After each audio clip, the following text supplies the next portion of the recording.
Est-ce qu'il t'arrive parfois de faire des choix qui te correspondent pas totalement, ou bien de toujours vouloir prouver quelque chose, ou même encore de fonctionner sur pilotage automatique?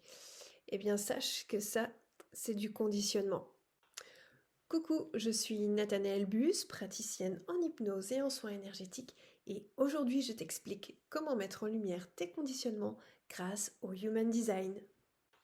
Mais avant ça, petite parenthèse pour vous expliquer ce qu'est le Human Design.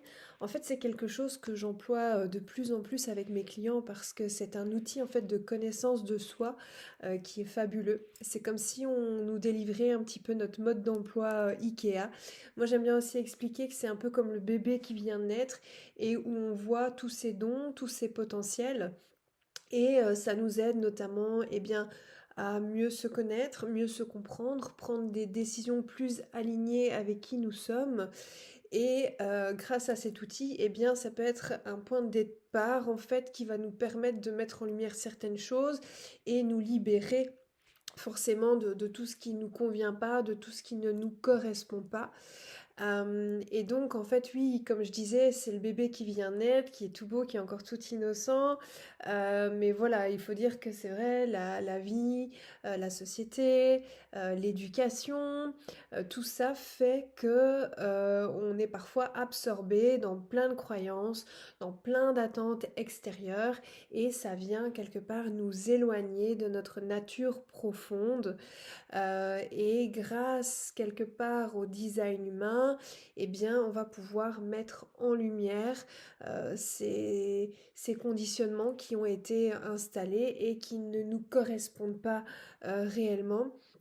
Et donc en fait le design humain, c'est une carte qui te montre ton schéma corporel et ça vient en fait combiner plusieurs savoirs ancestraux comme par exemple l'astrologie, aussi les chakras, l'I Ching chinois, la Kabbale. Enfin voilà, ça vient vraiment réunir toutes ces informations-là, ce qui rend l'outil justement très très riche et qui nous permet vraiment d'apprendre beaucoup de choses sur soi-même.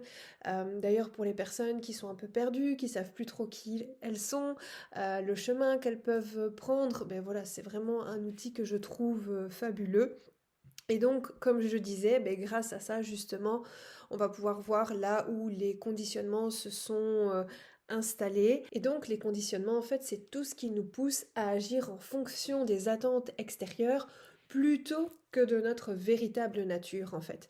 Et ce sont toutes les phrases qu'on a pu entendre à répétition comme «Sois sage, ne fais pas de vagues» ou «Faut travailler dur pour réussir» ou bien «Prouve que t'en es capable». Voilà, c'est toutes ces phrases-là qui, avec le temps, on considère en fait comme vraies, mais qui influencent du coup notre comportement et qui sont pas forcément adaptées. Et donc, ça génère un stress, ça génère une tension, une fatigue ou même une sensation parfois d'être à côté de sa vie. Et ça me tient vraiment à cœur d'expliquer tout ça aujourd'hui parce que oui, j'ai eu aussi, moi, une période dans ma vie où quelque part je me suis perdue, où j'étais moi aussi en pilotage automatique, où en fait je réalisais mon chemin, mais plutôt en fonction des attentes des autres et donc en fonction des conditionnements.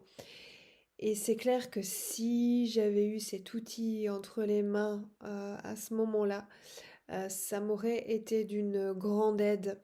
Et bah, aujourd'hui, j'ai vraiment pour but d'aider les personnes qui, elles aussi, se sentent perdues, qui se sentent à la croisée des chemins, qui savent plus trop ce qu'elles veulent, où elles en sont, pour à nouveau les reconnecter en fait à ce que leur cœur leur dit, à ce que leur âme leur dit.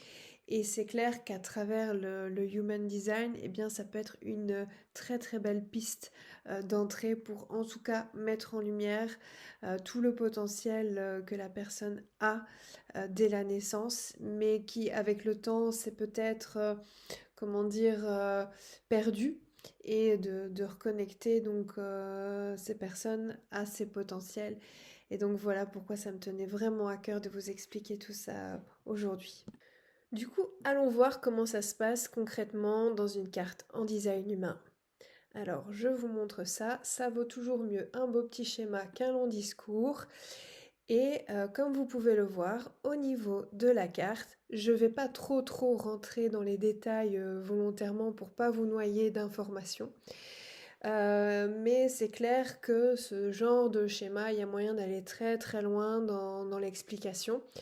Mais je vais me concentrer là dans un premier temps sur l'essentiel et ce sera déjà très parlant et ça vous donnera déjà plein de clés pour vous aider à mieux vous connaître.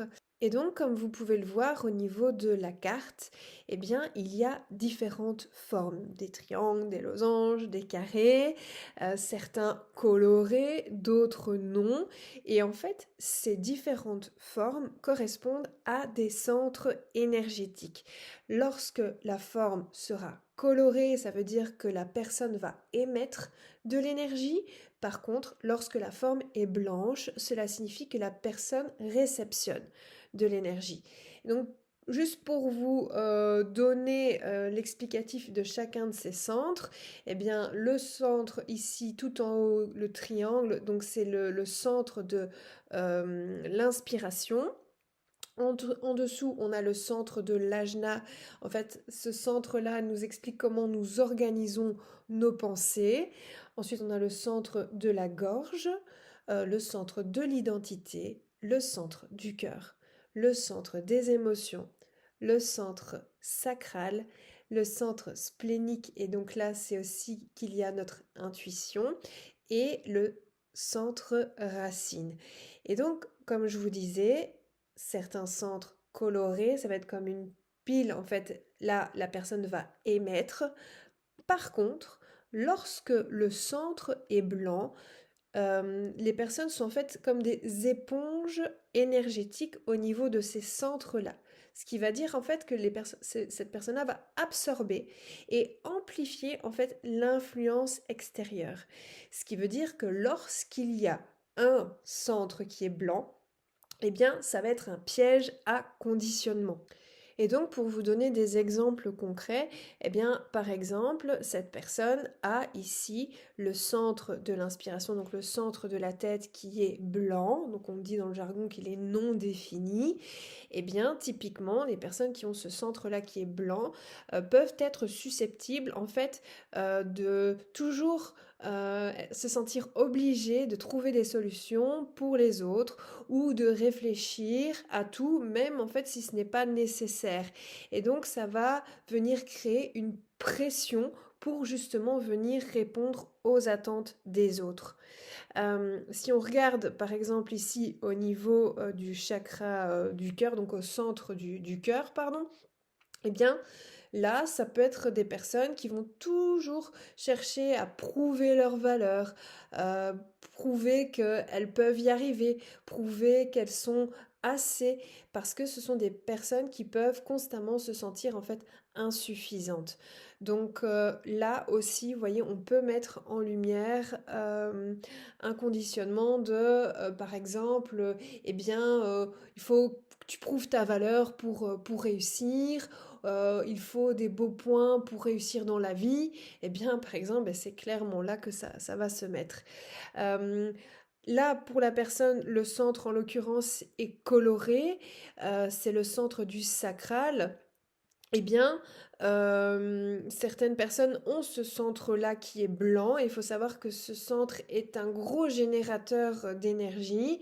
Lorsque, par contre, la personne a ce centre-là qui est blanc, eh bien, ça veut dire que la personne doit davantage s'écouter, qu'elle va avoir une énergie fluctuante. Parfois, elle va avoir plus d'énergie. Par contre, au contraire, parfois, elle aura besoin de se reposer davantage. Et lorsque ce centre est blanc, eh bien le risque c'est que la personne s'épuise à vouloir tout le temps maintenir un rythme effréné pour être soi-disant comme les autres, et ce qui pourrait l'amener justement à travailler jusqu'à l'épuisement, parce que voilà, à nouveau, conditionnement de, par exemple, pour réussir dans la vie, il faut travailler dur, il faut travailler beaucoup, et donc c'est là que, par exemple, des burn-out peuvent commencer à se manifester. Donc voilà, donc à travers, simplement en regardant vos centres qui sont colorés ou non colorés, eh bien, il est possible de voir les zones un peu plus sensibles, les zones un peu plus fragiles par rapport à ces, différents conditionnements et peut-être pour cela te poser la question justement, où est-ce que tu ressens, du stress ou de la pression dans ta vie? Dans quel domaine tu as eu tendance à peut-être en faire trop pour être, acceptée? Et est-ce qu'il y a peut-être des attentes autour de toi qui influencent tes choix de vie? Et donc, si tu le souhaites, on peut regarder ensemble ta carte. Je vais mettre aussi en description un lien qui te permettra d'aller toi calculer ta carte également et de déjà peut-être mettre en lumière certaines choses. Et voilà, avec grand plaisir que l'on peut en discuter ensemble et ainsi mettre en lumière certaines choses qui te permettront justement de prendre des décisions beaucoup plus alignées avec ce dont tu as envie et avec tes besoins en fonction de ta carte énergétique. Et pour calculer ta carte, en fait, c'est très simple, il te suffit juste de connaître ta date, ton heure et ton lieu de naissance. Je te mets également en description mes coordonnées et si cette vidéo t'a plu, n'hésite pas à commenter, liker, t'abonner et je te dis à tout bientôt.